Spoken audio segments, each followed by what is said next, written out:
The sun hung low in the sky, casting long shadows across Maplewood Lane, a quiet suburban street that seemed to hold its breath in anticipation. The air was thick with the scent of freshly cut grass and the distant hum of a lawnmower. Yet, amid this idyllic scene, one house stood out like a sore thumb.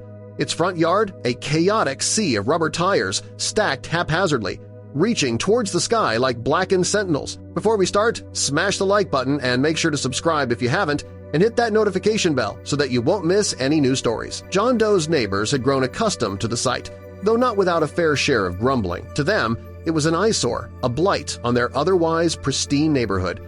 They whispered among themselves, shaking their heads at the man who seemed to have lost his mind, but John was unperturbed, his mind consumed by a vision only he could see. He stood in the midst of the tires, his hands stained with paint and his clothes speckled with flecks of rubber. To an outsider, he might have appeared as a madman, but within him burned the fire of an artist, a creator determined to breathe life into the discarded and forgotten. Why tires? He often asked himself, though he knew the answer well. They were everywhere, abandoned by the side of the road, left to rot in junkyards.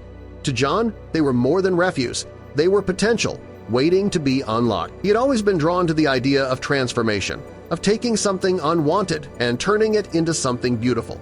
His neighbors, however, were not so easily convinced. They saw only the mess, the clutter that marred their street. They muttered under their breath as they passed by, their eyes filled with disdain. John heard their words, felt their judgment, but he refused to let it deter him. He had a purpose, a calling that went beyond the mundane concerns of suburban life. Each day, he toiled in his yard, slicing and shaping the tires with meticulous care. His hands moved with a practiced grace, guided by an inner vision that grew clearer with each passing moment. He painted the tires in vibrant hues, transforming them into pieces of a larger puzzle that only he could see. As the weeks turned into months, the piles of tires began to take shape, revealing the outlines of something extraordinary.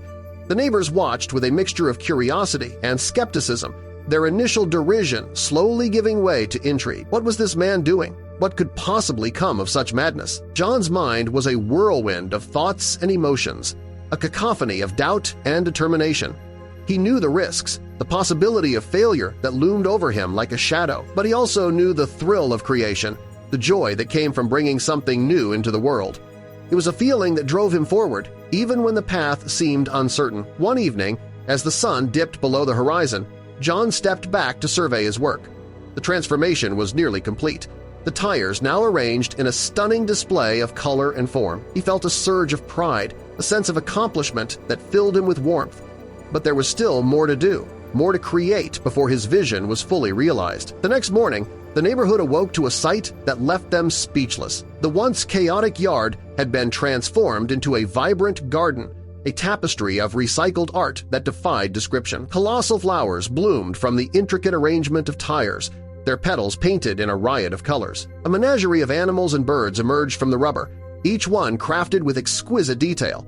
There was a swan, its neck gracefully arched beside a giant rose. An elephant stood tall and majestic, its trunk raised in a silent salute. Butterflies flitted about, their wings a blur of color, and at the center of it all, a fountain of tires cascaded like a waterfall, the illusion of flowing water captured in shades of blue. The neighbors gathered in awe, their previous skepticism replaced by admiration. They marveled at John's creativity, his ability to see beauty where others saw only waste. It was a revelation, a reminder of the power of imagination and the potential for transformation. John watched them from a distance, his heart swelling with pride. He had done it. He had taken the discarded and unwanted and turned it into something extraordinary. It was more than just a garden. It was a testament to resilience, to the belief that even in the face of doubt and derision, one could create something truly remarkable. As the days passed, the garden became a local attraction, drawing visitors from near and far. People came to see the tire sculptures, to marvel at the ingenuity and artistry that had brought them to life. They spoke of John's vision, his dedication, and the message of hope and renewal that his work conveyed. In a world increasingly burdened by waste, John's garden stood as a beacon of possibility, a reminder that beauty could be found in the most unlikely of places. It was a lesson in perseverance, in the power of creativity to overcome skepticism and transform the ordinary into the extraordinary.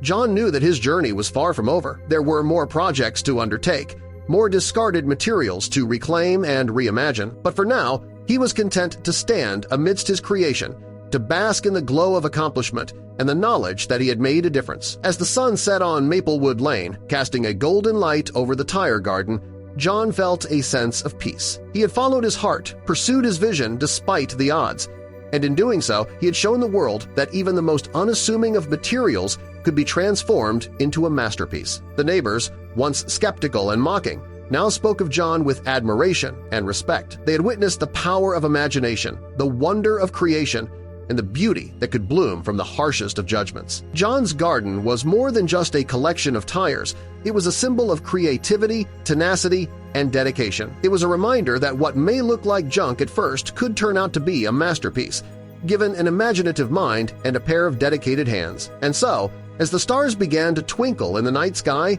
John stood in his garden, surrounded by the fruits of his labor. He smiled, knowing that he had not only changed his own life but had also inspired those around him to see the world in a new light. In the end, it was not just about the art, but about the journey, the transformation, and the belief that anything was possible if one dared to dream. And with that thought, John turned and walked back into his house, leaving behind a legacy of creativity and hope that would endure for years to come.